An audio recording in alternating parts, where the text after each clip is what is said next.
दोस्तों, आज की कहानी गांव का भूतिया रास्ता। यह कहानी है सुजानपुर के पहाड़ों के बीच बसा एक खूबसूरत गांव। लेकिन कहते हैं इस गांव तक आने वाला जंगल का रास्ता बड़ा ही भूतिया है। प्रभाकर कुछ दिन पहले ही इस गांव में रहने आया था। वह भी गांव वालों से इस रास्ते के बारे में सुन रहा था, लेकिन प्रभाकर चुड़ैल भूत पर विश्वास ही नहीं करता था।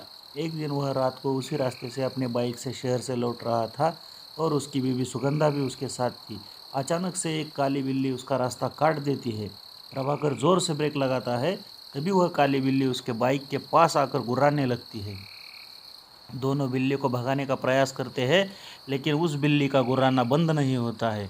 गुर्राते गुर्राते वह सुगंधा के ऊपर चढ़ जाती है।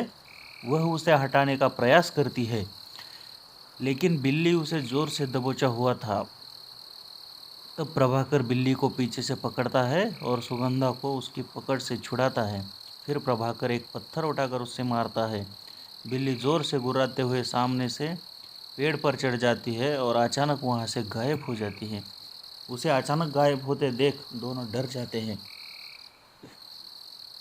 प्रभाकर, ये बिल्ली कहाँ गायब हो गई? सुगंधा, गांव वाले सही कहते हैं, ये रास्ता सच में भूतिया है। वो बिल्ली ज़रूर कोई भूत थी। प्रभाकर, तुम भी ना, जंगल का रास्ता है, यहाँ जंगली बिल्ली और जानवर तो आते जाते रहते हैं।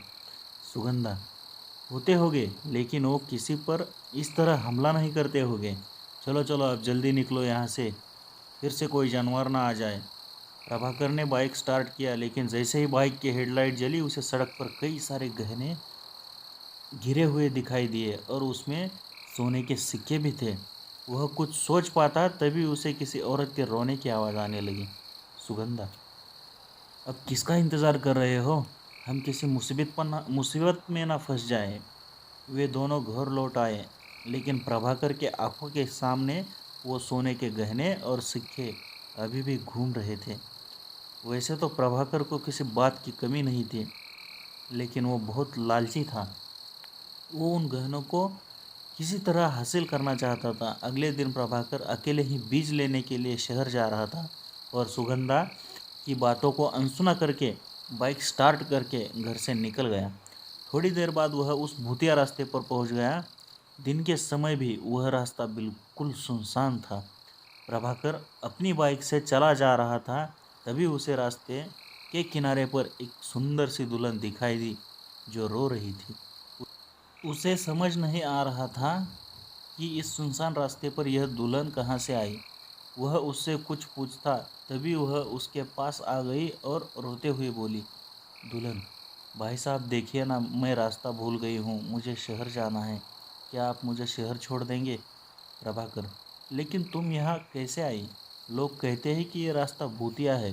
तुम दुल्हन के कपड़ों में हो तो और लोग कहाँ हैं? दुल्हन, क्या बोलूँ भाई साहब, मैं अपने पति के साथ कार से इस रास्ते से गुजर रही थी। अचानक एक काली बिल्ली ने हमारा रास्ता काट दिया और हम लोग रुक गए। मेरे पति ने कार रोकी, तभी उन्हें झाड़ियों के पीछे से किसी औरत के रोने की आवाज़ आई। वह वहाँ गए, तभी उनकी चीखने की आवाज़ आई। मैं दौड़कर वहाँ गई तो देखा वो वहाँ मरे पड़े हैं। प्रभाकर, तुम्हारा पति मर गया? दुल्हन, हाँ वो मर गए, उनकी लाश झाड़ियों के पीछे पड़ी है। आप प्लीज़ मेरी मदद करिए और मुझे शहर तक छोड़ दीजिए। बदले में मैं आपको ये सारे सोने के गहने दूंगी और मेरे पास कुछ सोने के सिक्के भी है। सोने की बात सुनकर प्रभाकर के कान खड़े हो गए। वो तो इसी की तलाश में आया ही था।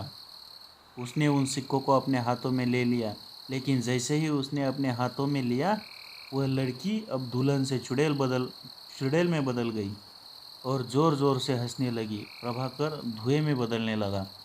कुछ ही देर में प्रभाकर पूरी तरह से धुएं में बदल गया। उस चुड़ैल ने उस धुएं को एक बोतल में कैद कर लिया और ऊपर से ढक्कन लगाकर पहाड़ी के पीछे अपने घर के तहखाने में ले गई।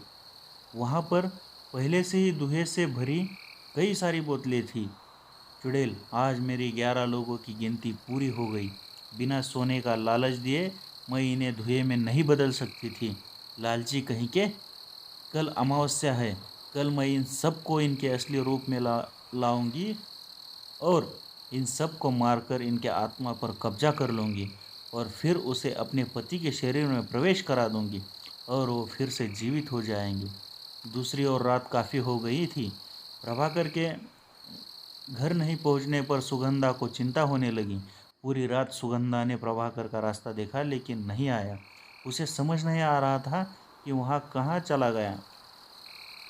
तभी उसने देखा कि गांव के मुखिया जी गांव के कुछ लोगों के साथ वहाँ से गुजर रहे थे और उनके पास गई और सारी बात बताई।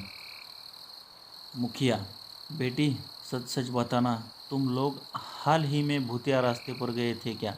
सुगंधा, जी गए तो थे लेकिन उससे मेरे पति के ना लौटने का क्या संबंध है? मुखिया, कितनी बार कहा है उस रास्ते का इस्तेमाल मत करो, लेकिन पता नहीं लोगों को मेरी बात समझ में क्यों नहीं आती है। सुगंधा, आखिर आप सभी को वहाँ से जाने से मना क्यों करते हैं? क्या राज है उस रास्ते का? मुखिया, बेटी, कुछ साल पहले एक नया शादीशुदा जोड़ा इसी रास्ते से गुजर रहा था। तभी गांव के ही कुछ बदमाश लोगों की नज़र उन पर गई। उस दुल्हन के गहने देखकर उनके मन में लालच आ गया। उन्होंने उन गहनों के लालच में दोनों को मार दिया और मरते ही वह लड़की चुड़ैल बन गई। उस दिन से जो भी उधर गया वह वापस नहीं लौटा। सुगंधा, मैं वहाँ आज जाऊंगी और अपने पति को वापस लेकर आऊंगी। मुखिया, वहाँ से कोई नहीं लौटा है बेटी। वहाँ जाना जानबूझकर मौत के गले लगाना है। लेकिन सुगंधा ने उनकी एक न सुनी और मुखिया भी गांव के कुछ लोगों के साथ तांत्रिक को लेकर भूतिया सड़क वाले रास्ते पर पहुंचे। उनमें से कुछ लोगों ने अपने हाथ में मशाल भी ले रखी थी। जंगल के पास वाली पहाड़ी के पास से उन्हें मंत्र की आवाज़ सुनाई दी। वो सभी छिपकर देखने लगे। देखा कि वह चुड़ैल मंत्र पढ़ रही है। तभी मुखिया जी बोले, अरे ये तो भीमा है। इसके साथियों ने ही मिलकर उस बेचारी औरत और उसके पति की हत्या की थी और ये लोग उस घटना के बाद गांव से गायब ही हो गए थे। तांत्रिक, वे गायब नहीं हुए थे। चुड़ैल ने सबको कैद कर लिया था। इन्हीं की आत्मा से वह अपने पति को जिंदा करना चाहती थी। सुगंधा, पर इसने मेरे पति को क्यों पकड़ा? मेरे पति तो कुछ नहीं किए थे तांत्रिक। तेरा पति इन गुंडों की तरह लालची था, वो भी इसके गहनों के चक्कर में आ गया था। इसे अपने सिद्धि को पाने के लिए 11 लालची लोग चाहिए थे। 10 तो थे ही, लेकिन 11 की गिनती पूरी नहीं हो रही थी। लेकिन उस दिन जब तुम और तुम्हारा पति इस रास्ते से गुजर रहे थे, तभी इसने जान लिया कि तेरे पति को लालच में फंसाया जा सकता है। वो बातें कर रहे थे कि चुड़ैल अपनी आंखें खोली और अपने सामने फूटी बोतल देखकर गुस्से में भर गई। इतने में तांत्रिक ने कुछ मंत्र पढ़कर मसाल को उसके ऊपर फेंका, वो जलने लगी।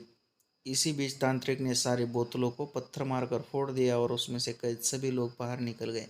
प्रभाकर भी उनमें से एक था। उसे देखकर सुगंधा रोने लगी। चुड़ैल, ये तूने ठीक नहीं किया तांत्रिक। इन लोगों ने मुझे और मेरे पति को मारा था। तुमने इन दुष्टों को आज़ाद किया है तांत्रिक। इनकी गलती की सज़ा इन्हें ज़रूर मिलेगी। मैं इस बात का वादा करता हूँ। लेकिन तू जो कर रही थी, ये करके तू ईश्वर को चुनौती दे रही थी। एक बार जो मर गया उसे जीवित नहीं किया जा सकता। चुड़ैल जलकर राख हो गई। उसके बाद गांव वालों ने उन बदमाशों को पुलिस के हवाले कर दिया। प्रभाकर के साथ साथ पूरे गांव वाले ने लालच न करने की कसम खाई। उस दिन के बाद से वो रास्ता भूतिया नहीं रहा। चुड़ैल की आत्मा मुक्त हो गई।